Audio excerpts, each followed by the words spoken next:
Hi guys! Welcome to my YouTube channel Deepthi's diary. ఈరోజు మీరు చూడబోయే వీడియో కర్ణాటక ట్రిప్‌లో థర్డ్ వీడియో.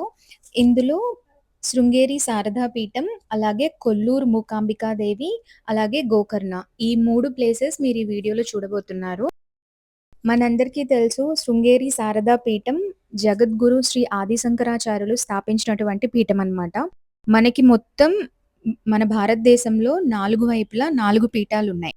శృంగేరి శారదా పీఠం, అలాగే ద్వారకా శారదా పీఠం, పూరి గోవర్ధన పీఠం, అలాగే బద్రి జ్యోతిష్ పీఠం. ఈ 4 పీఠాల్లో ప్రథమమైనది, అలాగే ముఖ్యమైనది శ్రీ శృంగేరి శారదా పీఠం. అంటే ఆది శంకరాచార్యుల వారు ఇలాగ మనకి సనాతన ధర్మాన్ని కాపాడాలి అని అనుకున్నప్పుడు, పీఠాలు ఏర్పరచాలి అనుకున్నప్పుడు, తుంగా నదీ తీరంలో ఇక్కడికొచ్చినప్పుడు ఆయనకి ఒక ఇన్సిడెంట్ కళ్ళ ముందు కనిపిస్తుందనమాట. అది నేను వీడియో గూడా తీశాను. మీకు ఈ వీడియోలో చూపిస్తాను. అప్పుడు ఆయన డిసైడ్ చేశారు మొట్టమొదటి పీఠం శారదా పీఠం ఇక్కడే పెట్టాలి అని. అలా ఇక్కడ జగద్గురు శ్రీ శంకరాచార్యుల వారు శారదా పీఠాన్ని స్థాపించారు. ఇక్కడ అమ్మవారు చాలా అందంగా ఉంటారు. ఇక్కడ అమ్మవారి శారదాంబ రూపంలో ఉంటారు. అలాగే ఇప్పుడు మీరు చూస్తోంది శివాలయం. ఇక్కడ ఈ 2 టెంపుల్స్ చాలా బ్యూటిఫుల్‌గా ఉంటాయి. అలాగే ఇప్పుడిక్కడ శ్రీ శారదా పీఠానికి పీఠాధిపతులుగా శ్రీ భారతి తీర్థ స్వామి వారు ఉన్నారు. జగద్గురు శంకరాచార్యులు వారు స్థాపించినటువంటి ఈ పీఠానికి 36వ జగద్గురు ఈయన. ఇక్కడ శంకర జయంతి, అలాగే గురు పూర్ణిమ లేదా వ్యాస పూర్ణిమ ఇలాంటి గురువుకు సంబంధించినటువంటివి చాలా బాగా సెలబ్రేట్ చేస్తారు. అలాగే ఇక్కడ అమ్మవారి దర్శనం కూడా చాలా అద్భుతంగా ఉంటుంది. ఇది మనకి శృంగేరి, చిక్మంగళూరు డిస్ట్రిక్ట్‌లో కర్ణాటకలో ఉంటుందన్నమాట. ఇది 8థ్ సెంచరీలో బిల్డ్ చేసినటువంటి టెంపుల్. మనకి మన భారతదేశంలో ఉన్నటువంటి 4 పీఠాలు చూడాలి అనేది చాలా ముఖ్యం. అలాగే మొట్టమొదటిది, అలాగే చాలా ప్రసిద్ధమైనది అండ్ వెరీ స్పెషల్. ఈ 4 స్టార్ట్ చేసే ముందు మొట్టమొదటిసారిగా స్టార్ట్ చేసింది ఇదే కాబట్టి ఇంకా బావుంటుంది. వెళ్లి చూడండి. ఇక్కడ ఇంకా చాలా ప్లేసెస్ ఉన్నాయన్నమాట. అవన్నీ కూడా నేను వీడియో తీశాను. అండ్ ముందు చెప్పాను కదా! ఇక్కడ స్వామివారు పెట్టడానికి రీజన్ ఏంటి అనేది ఆ వీడియో వచ్చినప్పుడు నేను మీకు ఎక్స్‌ప్లెయిన్ చేస్తాను.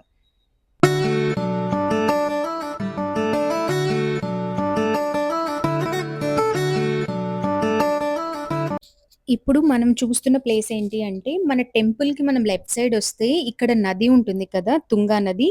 ఈ తుంగా నది మీదుగా మనం వెళ్తే మనకి శంకరాచార్యంలో స్వామివారు అభిషేకం చేస్తూ ఆత్మలింగానికి ఒక డైలీ లైవ్ వస్తూ ఉంటుంది కదా!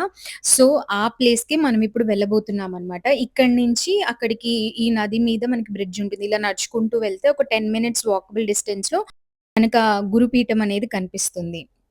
అండ్ మనం వెళ్ళే దారి కానీ, ఇది కొండలు మొత్తం నదికి ఒడ్డునుంది కాబట్టి చాలా అందంగా ఉంటుంది చూడటానికి.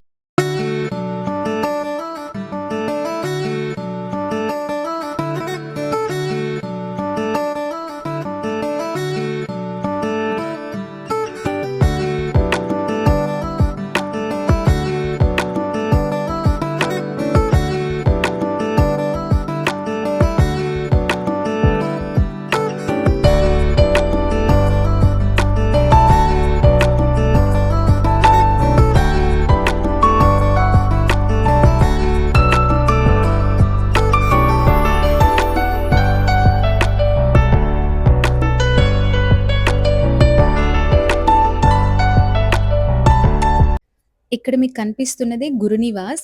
మనకి టీవీలో స్వామివారు ఆత్మలింగానికి పూజ చేస్తున్నట్టు, అభిషేకం చేస్తున్నట్టు మనం చూస్తాం కదా! అది గురునివాస్‌లోనే స్వామివారు చేస్తూ ఉంటారు. లోపల ఒక హాల్ ఉంటుంది. అక్కడ లోపలికి కెమెరాస్ ఎలో లేవు. మనం ఎళ్లి కూర్చొని ఆ టైంలో మనం కూడా చూడొచ్చు ఆయన్ని లైవ్‌లో. ఎవ్రీడే ఆయన ఈ పీఠంలో ఉన్నన్ని రోజులు ఆయన చేస్తూ ఉంటారు. చాలా బ్యూటిఫుల్ ప్లేస్ అండ్ చాలా మహిమాన్వితమైనటువంటి ప్రదేశం గూడా. అమ్మవారు చాలా అందంగా ఉంటారిక్కడ. శారదాంబ అమ్మవారు. వెళ్ళినప్పుడు తప్పకుండా చూడండి.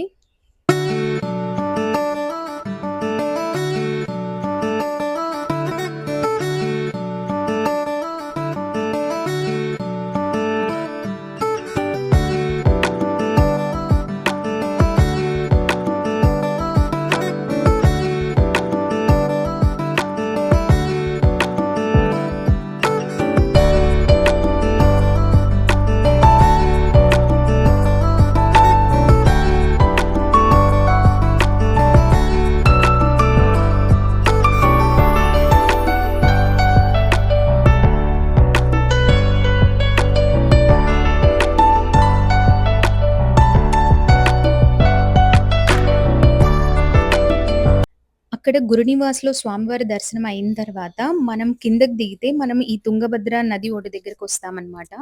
దానికి నేను చెప్పాను కదా! ముందు స్వామివారు జగద్గురు శ్రీ ఆదిశంకరాచార్యుల వారు ఇక్కడ ఈ పీఠాన్ని నిర్మించడానికి, స్థాపించడానికి రీజన్ ఏంటి అంటే ఇప్పుడు మీరు చూస్తున్నది.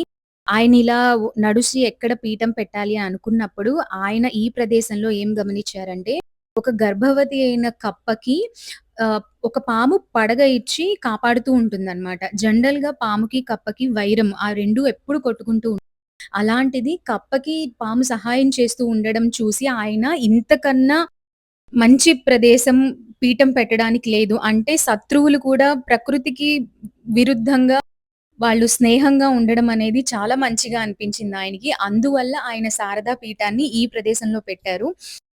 అదే రీజన్. ఇక్కడ స్టార్ట్ చేసి మిగతా పీఠాలన్నీ కూడా ఆయన స్టార్ట్ చేసి అవన్నీ కూడా బిల్డ్ చేశారనమాట. ఇక్కడ మీకు కనిపిస్తున్నది గణపతి దేవాలయం.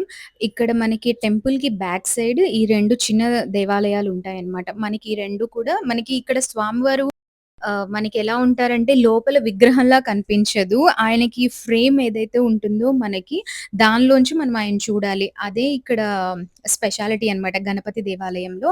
ఇక్కడ మనకి పిక్చర్‌లో కనిపిస్తున్న అమ్మవారే శ్రీ శారదాంబ అమ్మవారు. మేము ఇక్కడ దర్శనం చేసుకున్న తర్వాత నేను చెప్పాను కదా! ఇక్కడ వాకిల్లా ఉంది. ఇదే మనం గణపతిని అలాగే దర్శనం చేసుకోవాలి. మేమిక్కడ శారదాంబ అమ్మవారి దర్శనం, స్వామివారి దర్శనం అయిన తర్వాత శృంగేరి నుంచి శ్రీ మూకాంబిక అమ్మవారి టెంపుల్‌కి స్టార్ట్ అయ్యామనమాట. ఇప్పుడు ఇక్కడ కనిపిస్తుంది కదా! ఇదే శ్రీ మూకాంబిక అమ్మవారి టెంపుల్. ఇది మనకి కొల్లూరు అనే ప్రాంతంలో ఉంటుంది. కాబట్టి అమ్మవారిని కొల్లూరు మూకాంబిక అమ్మవారు, అలాగే కొల్లూరు శ్రీ క్షేత్రం అని కూడా ఈ టెంపుల్‌ని అని పిలుస్తూ ఉంటారు. అలాగే ఈ టెంపుల్ ఉడిపి డిస్ట్రిక్ట్‌లో ఉంటుంది. కొడాచాద్రి హిల్స్ కింద సౌపర్ణిక నదీ తీరంలో ఈ అమ్మవారి టెంపుల్ ఉంటుంది. అలాగే ఇది మనకి గోకర్ణ, అలాగే కన్యాకుమారి మధ్యలో ఉంటుందన్నమాట. ఇది పరశురాముడు నిర్మించారు అని అందరూ బిలీవ్ చేస్తూ ఉంటారు. ఇందులో మెయిన్ ఏంటి అంటే ఇది 108 దుర్గాలయాలు, అలాగే 108 శివాలయాలు అని మనం కౌంట్ చేస్తూ ఉంటాం కదా! అలా కౌంట్ చేసే టెంపుల్స్‌లో ఇది వన్ ఆఫ్ ద టెంపుల్ అన్నమాట. అమ్మవారి టెంపుల్ లోపల వీడియో ఎలో లేదు. కానీ చాలా బావుంటారు అమ్మవారు. ఇక్కడ మీకు కనిపిస్తున్నారు కదా! ఇలాగే అమ్మవారి లోపల మెయిన్ విగ్రహం కనిపిస్తుంది. ఈవిడే కొల్లూరు మూకాంబికా దేవి. మేము మూకాంబిక అమ్మవారి దర్శనం అయిపోయిన తర్వాత గోకర్ణ నైట్‌కి రీచ్ అయ్యాము. ఇక్కడ మీకు కనిపిస్తుంది కదా! గణపతి ఆలయం. ఫస్ట్ గోకర్ణ వెళ్ళిన వాళ్ళు ఇక్కడున్న గణపతిని దర్శనం చేసుకొని, అప్పుడు స్వామివారి దర్శనానికెళ్తారు. అండ్ ఇక్కడ లోపల ఉండే గణపతికి ఒక ప్రత్యేకత ఉంటుంది. అదేంటంటే ఇక్కడ ఫోటోలో చూపిస్తున్నారు కదా! ఇందులో ఉండే గణపతే సేమ్ అక్కడుంటారు. ఆయన తలపైన నొక్కు ఉంది కదా! అది ఎలా ఏర్పడింది అనేది కూడా మనకి గోకర్ణ స్టోరీలో ఇంక్లూడెడ్ అనమాట.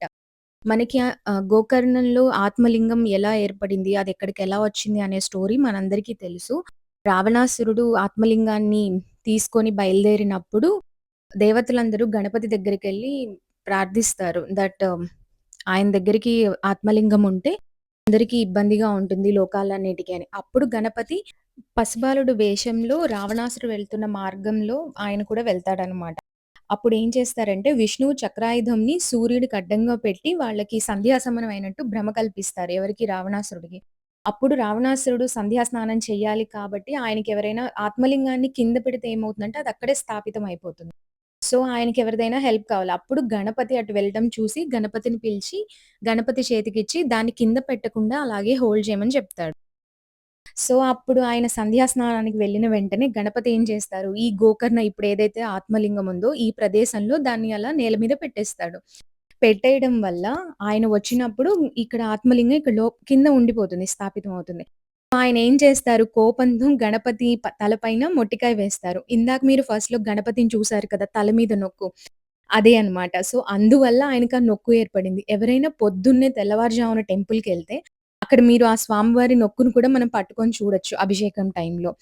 అది ఇక్కడ స్టోరీ అన్నమాట. అప్పుడు ఇక్కడ ఆయన పెట్టిన తర్వాత గోకర్ణ అనే ప్లేస్ ఎలా వచ్చిందంటే ఇప్పుడు ఆయన దాన్ని తవ్వుతూ ఉంటారు. తవ్వినప్పుడు ఇయర్ షేప్‌లో వస్తుంది. అందుకని ఈ క్షేత్రానికి గోకర్ణ అనే పేరు. అండ్ ఇక్కడ స్వామివారి ఆలయంతో పాటు అమ్మవారి ఆలయం కూడా ఉంటుంది. ఇక్కడ అమ్మవారు తామ్ర గౌరి నామంతో ఉంటారు. స్వామివారి ఆలయంలో దర్శనం చేసుకొని మనం స్ట్రెయిట్‌గా వచ్చి లెఫ్ట్‌కొస్తే మనకి తామ్రగౌరి అమ్మవారి ఆలయం ఉంటుంది. ఇక్కడున్న పురాణ కథనం ప్రకారం ఈమె బ్రహ్మదేవుడి కుడి చేయి నుంచి ఉద్భవించింది అని చెప్తూ ఉంటారు.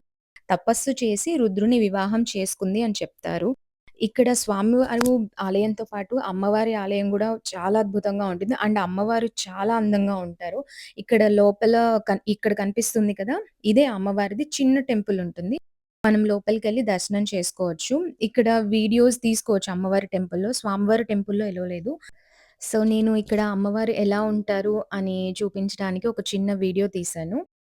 మేము వెళ్ళిన టైంకి లోపల గర్భాలయం క్లోజ్ చేసుంది.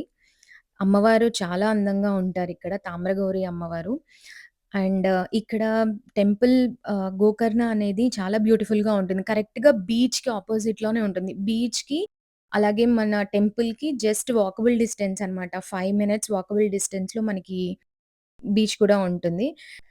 అలాగే ఇక్కడ అమ్మవారి ఆలయ ప్రాంగణంలోని నవదుర్గల ఫోటోస్ పెట్టి మనకి అమ్మవారి రూపాలు ఎలా ఉంటాయి అనేది మనకి చూపిస్తారు. తెలిసిన వాళ్ళు, అలాగే తెలియని వాళ్ళందరూ కూడా అమ్మవారు ఎలా ఉంటారు, ఆయా రూపాలు నేమ్స్ ఏంటి అవన్నీ కూడా మనం తెలుసుకోవచ్చు. ఇక్కడ మీకు కనిపిస్తోంది కదా పిక్చర్‌లో సేమ్ అమ్మవారు గర్భాలయంలో ఇలాగే ఉంటారు. తామ్రగౌరి అమ్మవారు.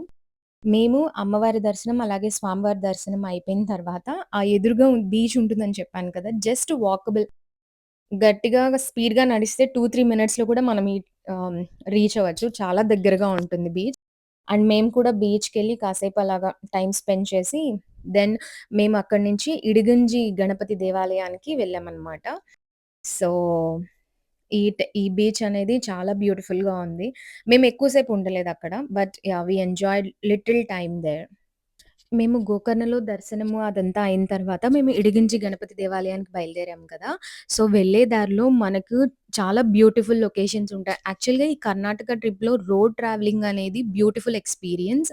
అండ్ కర్ణాటక అండ్ తమిళనాడులో ఎన్ని టెంపుల్స్ ఉన్నాయంటే, నేను వెళ్ళింది exactly 5 days trip. And 5 days ట్రిప్‌లో 17-18 టెంపుల్స్ మేము విజిట్ చేశాము.